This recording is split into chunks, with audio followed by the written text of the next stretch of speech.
Right, joining us to talk about parenting in the digital age on Wake Up Nigeria this morning is Joy Abu, a certified broadcaster and certified child coach. She has a passion and love for children, but lays emphasis on training the boy child because she believes the boy child is the foundation to a better society. It's such a pleasure to have you here with us, Thank Joy. you. How are you Good morning. doing? I'm fine. I'm okay. Amazing. Okay, Yeah. so the focus is on children in the digital age. Yes, of course. Raising them right. I've always wondered at how, people try to maintain that balance between children playing and children being on gadgets. But let's take it from the very beginning. When we talk about children being raised in the digital age, what is that about? Okay, if you notice, we are in the computerized age, and parents have tended to replace our gadgets with their own personal time with kids. There are sometimes it's even a toddler, 2-3 years is crying, and then the parents just throw the gadget, and the child is engulfed, and the child keeps growing, and it starts affecting that child. So by the time you realize it, it's already late. So we've gotten to that stage where we are bringing awareness, like it's not too early to start training these kids to understand when to use their gadgets. And it's also important that parents should familiarize themselves with the digital age because, of course, that's where we are right now. Now, when you say training them as to when to use the gadgets, please tell us, when do they use the gadgets? I believe it's according to age, right? Yes, it's according to age. Okay, please. For a toddler, it's not advisable. I know there are cartoons, you could give them the TV, but not the gadgets. Now, what the gadgets does to them is affects their memory and makes them engrow in such a way that even when you take that gadgets from them, it's like something is missing out of them.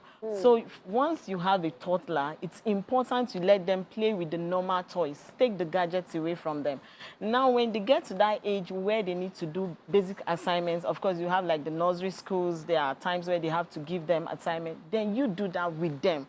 So the issue we have right now is you just see parents leaving gadgets with kids. Even when they are done with the assignment, they keep playing with it and all of that. So for toddlers, for now, it's a no-no. So for toddlers, we're looking at from what age? From 0 to 4 years. The child should not have access to... It's a no-no. It's a no-no. It's a okay, no-no. so from 4 years upwards. 4 years to 8 years, of course, then it comes with monitoring. Okay. 4 years to 8 years, you know that definitely they will have to do assignments, they'll have 1 or 2 cartoons, but you monitor them so they don't get used to it to that point where they forget playtime. That's so where we're how many hours are we looking at? It's important parents sign what I call the digital, should I call it contracts with kids. Digital contract with your children? Yes, with your kids. Okay. And that helps them with timing. You could say, okay, once you're back from school, 2 hours is enough to play with whatever gadget you have. And once it's there, you pack it up. And then if they have their homework, be there to monitor that once they are done with it, you take it up. And then some weekends, of course, you know, weekends are when you relax more. Saturdays, you give them a longer period. So, but all of that is embedded in the digital contract to sign with your kids. So how do you sign that contract? Is it verbal or you actually have a written one, you post write it somewhere? it and post it. You would do it, put it by their bedside so they wake up and then when they default, you punish them accordingly. So the child, for children that can't sign properly, you do your thumbprint. You do your thumbprint. Wow, okay. Yeah, you do your thumbprint.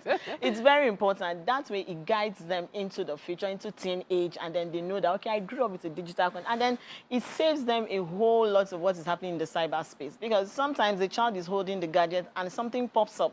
The child doesn't know what has popped up, and then it just clicks. And so with the whole lot that is happening in the cyber world, it's usually better. Yeah, okay, so now when you have children over 8 years old, how do you manage them and their gadgets? Okay, now, you know, when it gets to that point, you're dealing with the fact that you need to talk to them and give them reasons why they have limited time to gadgets. And then that's when you bring in cyberbullying. There could be a whole lot of cyberbullying. They could be endangered and all of that. So but once you have that conversation with them, it helps them understand where you're driving to.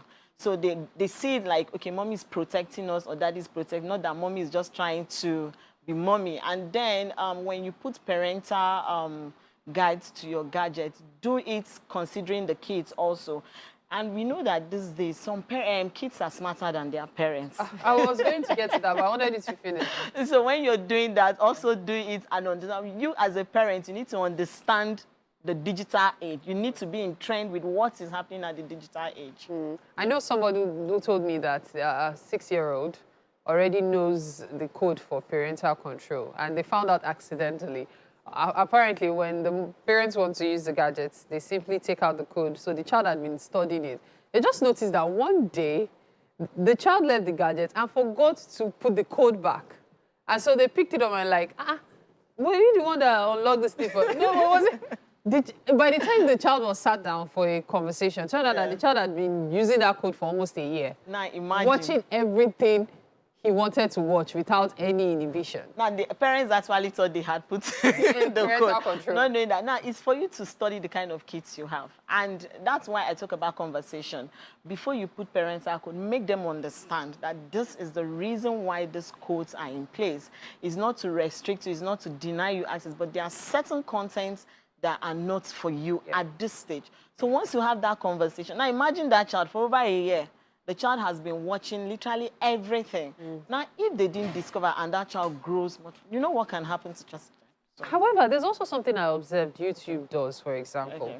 If you are the type that keeps searching for a particular item, even without parental control, YouTube somehow tailors it such that everything that you want to check is already tailored towards that. So if they immediately understand that, okay, there might be no parental control. Exactly. But it's obviously a child who uses these gadgets more. So they tend to put mostly children-friendly things on your phone. So when you turn on your phone, for example, you probably see cartoons, or instead of nasty things coming up. Exactly. That's something else I've observed. That's what YouTube is working towards, and we hope other media space try to embody, because the rate at which the digital age is affecting kids, it's really alarming. It's really, really alarming. And that's why we are bringing awareness that, you know what, parents need to get used to the digital trend.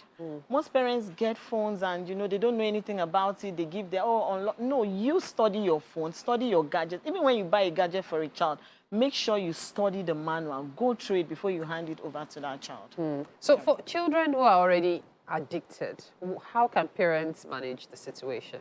Now, what you do is you take away the gadgets and bring in personal communication and conversation. You take it away. Yes, you take Addiction. It away. Addiction. Addiction, no, you take it away. This is like it's going to be difficult. It's going to be difficult. You're going to have issues. You have to deal with them getting at that point where they get they start reacting negatively.